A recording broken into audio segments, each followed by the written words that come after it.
everybody. Welcome to the Miller Life Kitchen. If you haven't been here before, thank you for joining me. If you have, thank you for coming back. Today what I'm going to be doing is some Instant Pot stew, and it's going to be done in an hour. It literally, from start to finish, that's cutting up my veg and cooking it, as well as natural release on the Instant Pot. I can have my venison stew done in literally an hour. I was at work today, threw my hair up in a ponytail to come see you, and I'm gonna get going. My thought process behind doing venison stew is I'm looking to clean out my freezers a little bit. I usually do it in fall, like a freezer clean out, do lots of broths and, things like that. And I'm looking to do a spring one as well, and I'll tell you why. Because my husband's an avid bow hunter. He did get an 8-point buck and 2 doe this hunting season. There is a lot of venison in my freezer.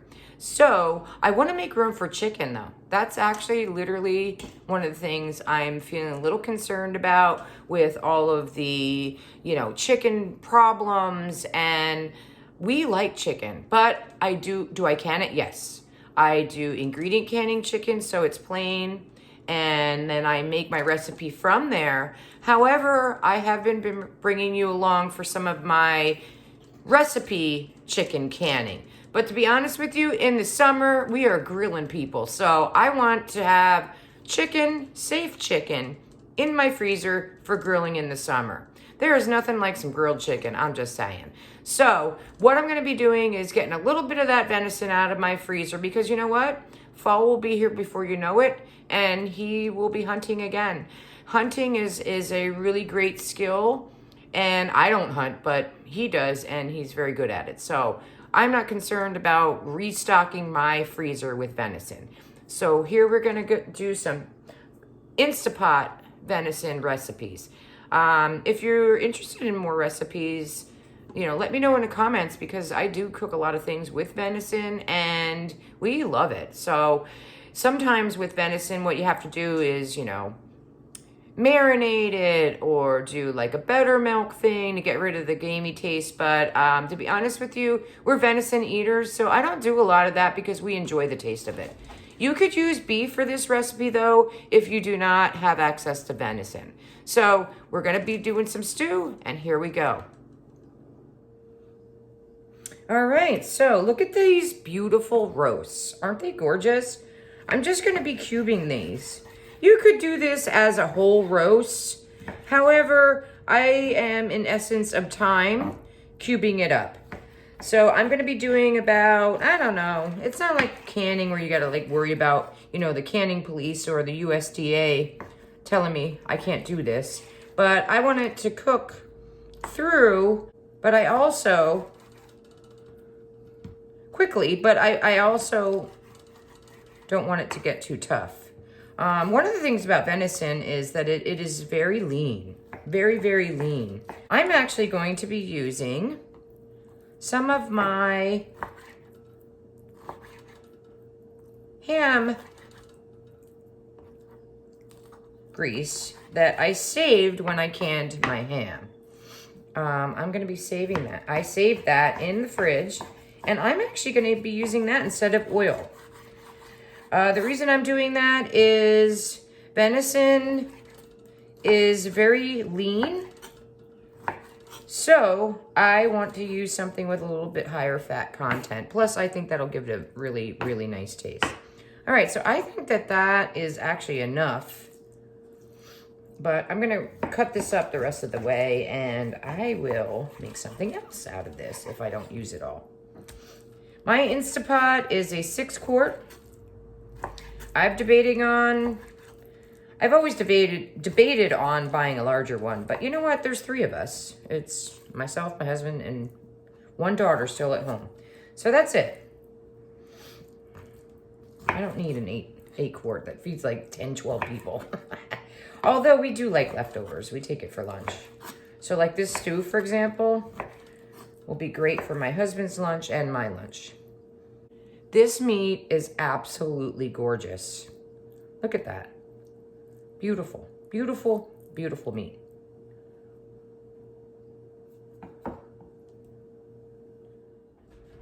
Next on the chopping block is my potatoes. So with an Instapot, you want to do potatoes pretty large. So I'm using a combination of white potatoes, russet actually, as well as purple. So you'll see that I am just cutting these up in halves or quarters, depending how large the potato is. But these guys are pretty much the same, so I'm just making them in a little bit larger pieces. Like this one, for example, is a little smaller. I'm just gonna leave it that way. I did wash these really well. I am leaving on the skin, if you were wondering. I think skin is great when it comes to potato. This one I'm gonna quarter. That's one of my russets.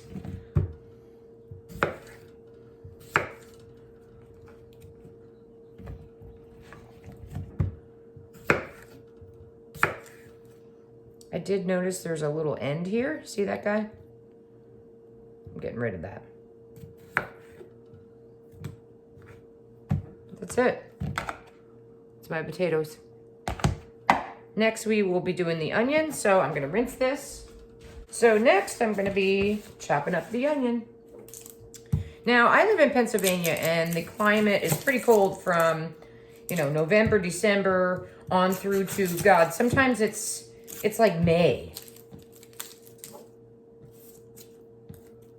The end of May, June even. So it's steadily warming up to live your life outside. But anyway, I store onions, potatoes, sweet potatoes, all in my garage, all winter long. And these onions, I don't even know how long I've had these. And look they're beautiful. They're perfect. In the summer, I do some stockings, you know, the pantyhose, the old pantyhose trick. I do that in my pantry, but those are for short-term storage. These and squash is another thing I keep in my garage as well. So I'm just kind of slicing these up in big slices. That's it. That's it. All right, so carrots, I was lazy. I'm literally using some of these. That's it. So that, I don't have to do anything for prepping.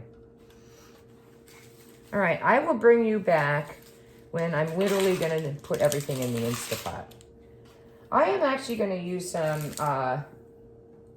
beef bouillon to make my broth. I do have loads of broths stored in my long-term storage, but I have to be honest with you, I'm kind of doing this thing where, you know, we're all like going, oh, let's see if we can self-sustain for a month or two. I'm not doing that right now. I am kind of sitting on my things that I have stored because everything I have is 2 years or under. There's a few jams and jellies maybe that are longer because I do rotate through my things. But I have to be honest with you, with the state of the world right now, I'm being a little bit more cautious and I don't want to burn through all my stuff because you know what? Yeah, could I restock? Of course. But then I have to pay today's prices when a lot of the things I paid yesterday's. So I'm kind of just sitting on it and seeing what's gonna happen. So I am not gonna use beef broth even though I have a bunch of it. So I'm gonna do beef bouillon. Bring you back in a minute.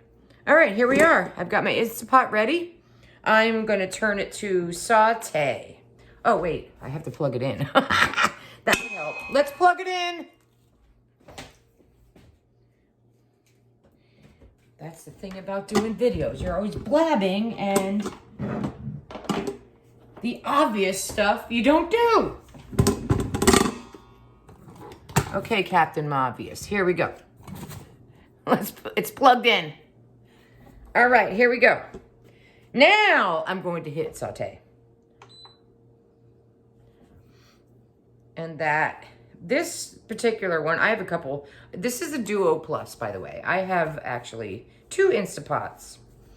So this one is a newer one, and when I originally got the first one, they didn't have the yogurt thing, and you will see I have a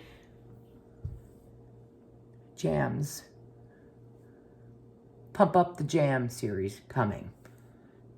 Because I make Instapot yogurt. It's so freaking good. I'm just saying.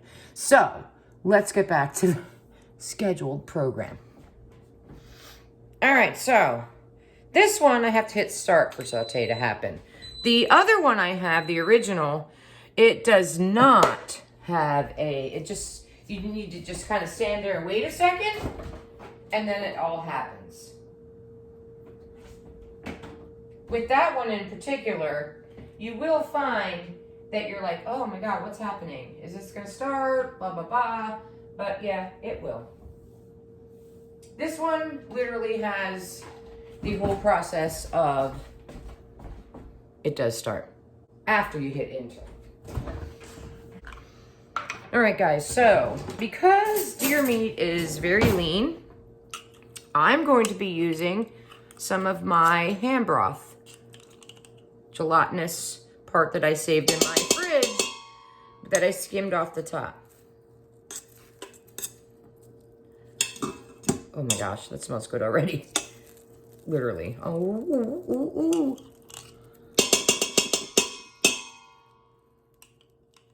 All right. Schmaltz, is that what a lot of people call it? I'm gonna throw my onions in there.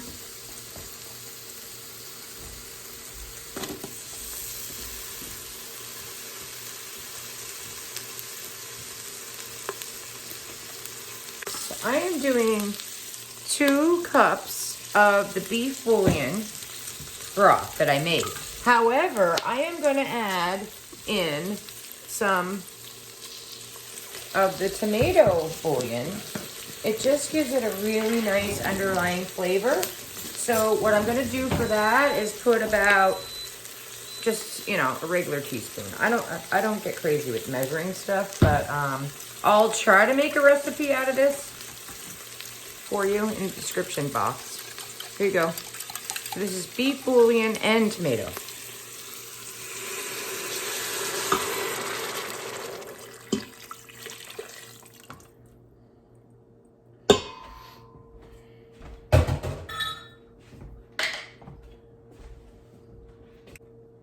Now I'm gonna add my stew meat or my venison, beef or venison, whichever you're going to be using.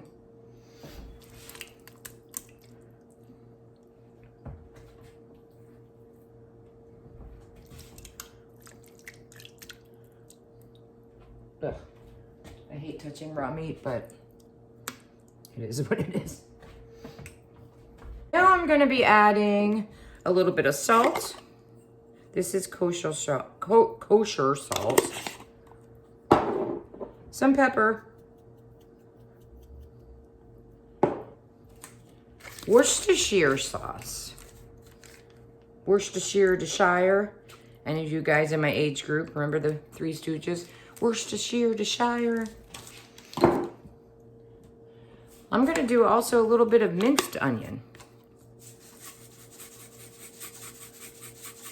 And of course, in case you thought I forgot, oh my gosh, yes. We have to have some garlic powder.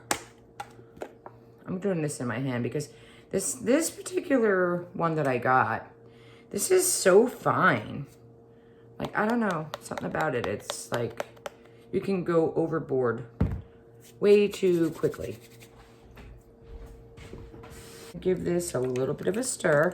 And we are still on saute mode, so this is kind of sort of heating up while we're doing this. Oh my gosh, I found a man down of onion. I'm throwing that in. Next, I'm going to do my potatoes. There is no particular order for this at all. I love purple potatoes.